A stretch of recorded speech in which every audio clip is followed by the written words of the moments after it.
Hello friends, मैं अर्पिता। आज मैं अपने गार्डन का एक पार्ट आपके साथ शेयर कर रही हूँ और उसी पार्ट में किस तरह से मैं केयर करती हूँ वो बताऊँगी। हर एक बार ये पॉसिबल नहीं होता है कि हम हर एक प्लांट का अलग अलग से केयर करें।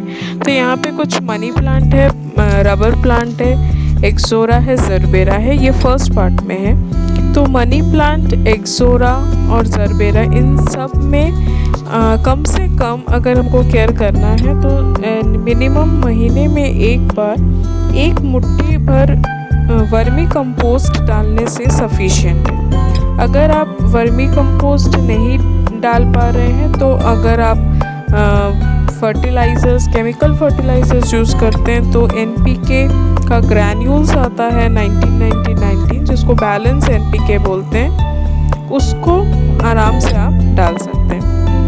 तो ये एक ऑप्शन हुआ कि अगर आप वर्मी कंपोस्ट डालना चाहें तो वो डालिए, या फिर एनपीके 20-20-20। इसके बाद जरबेरा में सरसों की खली का पानी अगर आप डालना चाहते हैं तो बहुत बहुत पतला करके डालिए, नहीं तो जरबेरा कभी कभार सरसों के खली के पानी से उसके रूट्स जो है वो ख़राब हो जाती है। और एक इम्पॉर्टेंट चीज़ है कि अगर बारिश हो रहा है कंटिन्यूएशन में तो हमको फर्टिलाइज़र्स नहीं डालना होता है, पर फर्टिलाइज़र अगर आप डाल रहे हैं तो ध्यान रखिए कि उस दिन या उसके अगले दिन तक वहाँ पे कोई बारिश ना हो। तो ये चीज़ हम अभी वेदर फोरकास्ट देख के अपना फर्टिलाइज़र्स डाल सकते हैं। जरबेरा क्योंकि भी बारिश था तो मुझे ज़रूरत थी कि इसको मैं शेड में रखूं, तो ये मेरा एक जरबेरा जो ख़राब हो गया है वो नहीं होता, पर मैं शेड में नहीं रख पाई। और ये एक जो प्लांट सूख गया है ये ब्लीडिंग हार्ट था और ये पूरा रूट रॉट होके ये ख़राब हो गया है एक्सेसिव पानी जमने के कारण। ये गमले में से पानी निकला नहीं और कंटिन्यूस हेवी रेन के कारण इसमें पूरा 2 दिन तक पानी जमा रहा। पानी निकाल रही थी मैं, साइड करके पानी हटा रही थी, पर फिर से बारिश हो रही थी और मैं अंदर नहीं रख पाई, इसलिए ये प्लांट ख़राब हो रहा है। अब मैं इसको ऊपर से कट कर दूंगी, देखते हैं नई पत्तियाँ आती हैं या नहीं। ये एक जेड प्लांट है जो मैं थोड़े दिन के बाद इंडोर में लेके चले जाऊंगी, और ये है गजानिया के बहुत सारे छोटे छोटे प्लांट्सलेट्स आ गए हैं, पर अभी तक मेरा विंटर का गार्डन्स का गमला भी रेडी नहीं हुआ है। तो जैसे ही वो रेडी होगा तब मैं यहाँ से प्लांटलेट को शिफ्ट करूँगी। पर्पल हार्ट प्लांट में कुछ ज़्यादा फर्टिलाइजर्स की ज़रूरत नहीं पड़ती है। ये सारे प्लांट्स वो प्लांट्स हैं जिसमें आप महीने में एक बार सिर्फ और सिर्फ वर्मी कंपोस्ट डाल दें, या आपके पास अगर गोबर खाद हो या फिर एनपीके 19-19-19 जिसको ग्रोमोर भी बोलते हैं, ये सारा चीज़ में से कोई भी अवेलेबल हो तो आप उसको डाल दीजिए। गार्डन का मतलब ये नहीं है कि हमको हर एक प्लांट के लिए इंडिविजुअल केयर करना ही पड़ेगा। मिनिमम केयर जो है वो मैं बता रही हूँ, जो इसको आप करेंगे तो आपका प्लांट हेल्दी रहेगा। हाँ, अगर प्लांट्स में कोई डेफिशिएंसी आ रहा है तब हमको उसका ट्रीटमेंट अच्छे से करना होगा। ये गिलारिया है जो अभी समर में बहुत अच्छे से फ्लावर दिया था और उसके बाद मैंने उसको ऊपर से थोड़ा ट्रिम कर दिया था, और अभी फिर से इसमें से फ्लावर्स आ रहे हैं। तो फिर से मैं कोशिश करूँगी एक सीड्स रख लूँ, क्योंकि पहले बार में कुछ मिक्सअप हो गए थे कि कौन से फ्लावर का कौन सा सीड है। तो इस पर अलग अलग करके मैं सीड्स को कलेक्ट करूँ, और एक सीड से ही बहुत हो जाएंगे, इसलिए मैं सोच रही हूँ सेपरेट करके रखूँ। कुछ क्रोटन्स है और कुछ कोलियस है जो इस गार्डन में एक स्पार्ट में मैंने रखा हुआ है। लेमन ग्रास है, लेमन ग्रास में भी मैं सिर्फ वर्मी कंपोस्ट ही डालती हूँ। मैं कोशिश करती हूँ सब जगह वर्मी कंपोस्ट या सरसों की खली का पानी डालूँ, पर कुछ प्लांट है जिसमें मैं थोड़ा मतलब केमिकल फर्टिलाइजर्स डालती हूँ। जैसे कि मोगरा है, मैं मोगरा में हर सप्ताह में मतलब 7 दिन में एक बार सरसों की खली का पानी डालती हूँ, पर इसमें महीने में एक बार मैं सरसों और डीएपी 3 चम्मच सरसों और 1 चम्मच डीएपी ये मिला के मैं हर गमले में 1-1 चम्मच डाल देती हूँ। तो आप देख सकते हैं कि मेरे सब छोटे छोटे प्लांट्स हैं और एकदम 2 ही बड़ा प्लांट है और बाकी सारे छोटे प्लांट्स हैं, उसमें भी फूल आ रहे हैं। ये गजनिया जरबेरा है, जीनिया है। और उसके बाद ये सनफ्लावर जो पूरे समर में फ्लावर नहीं आया है पर अभी बारिश में फ्लावर्स आ रहे हैं।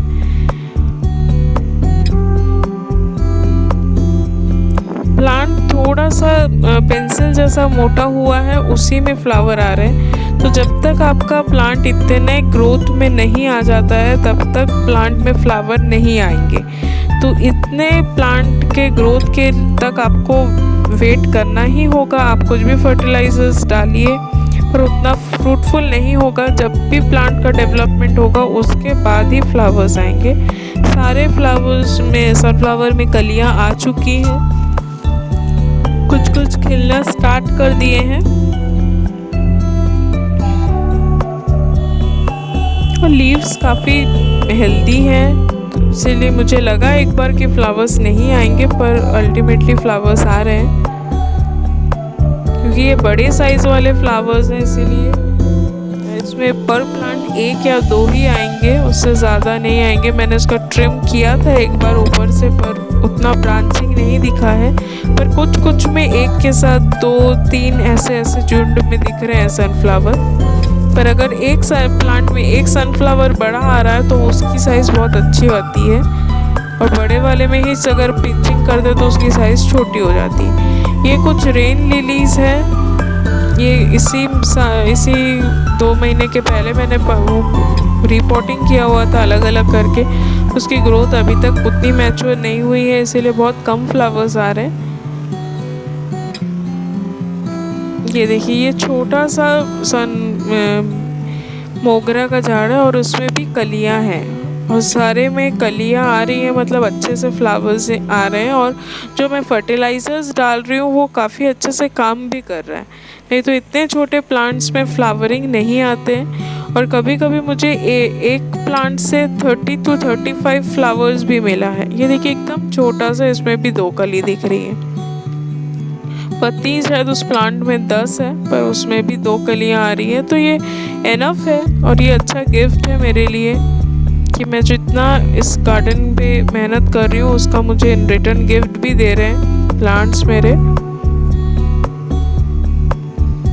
इसी तरह से आप भी केयर करिए। और अगर बारिश में आप कटिंग करके लगाना चाहें तो आप उसका अभी कटिंग करके प्लांट्स लगा भी सकते हैं, अपना प्रोपगेशन आप बढ़ा सकते हैं। पोर्तुरोका और ये रोजेस में भी फ्लावरिंग आ रही है, ग्रोथ हो रहा है।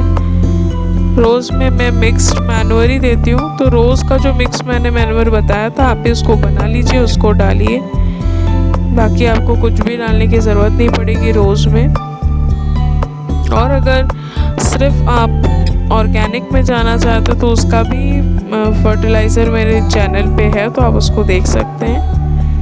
और ये कुंद फूल और गंधराज है, इन दोनों में गंधराज का तो एक अलग से मैन्योर है, मैं उसको डालती हूँ। पर कुंद फूल में मैं महीने में एक बार सिर्फ मैं वर्मी कंपोस्ट डालती हूँ और वही मेरे इसमें पूरा फ्लावरिंग करवाता है। वर्मी कंपोस्ट थोड़ा अच्छे क्वालिटी का हो तो ऑटोमेटिक वो प्लांट को बहुत ज़्यादा हेल्प करता है। ये कुछ नॉर्मल केयर्स है, एक ही आप फर्टिलाइजर्स खरीद लीजिए। मान लीजिए आप सिर्फ वर्मी कंपोस्ट ही खरीद लीजिए, उसी से आपके गार्डन में फ्लावरिंग आने लग जाएगी। जो न्यू गार्डनर्स है उतना ही परचेज़ करिए और बाकी गार्डनिंग ज़रूर करिए। और मेरे चैनल को आगे भी फॉलो करते रहिए ताकि जितना भी अपडेटेड न्यूज़ रहेगा आपको मिलता जाएगा और आप उसको फॉलो करके एक अच्छा गार्डन तैयार कर सकते हैं। Thank you and subscribe to my channel. अगर कुछ कमेंट्स हो तो बिल्कुल पूछिएगा। Thank you.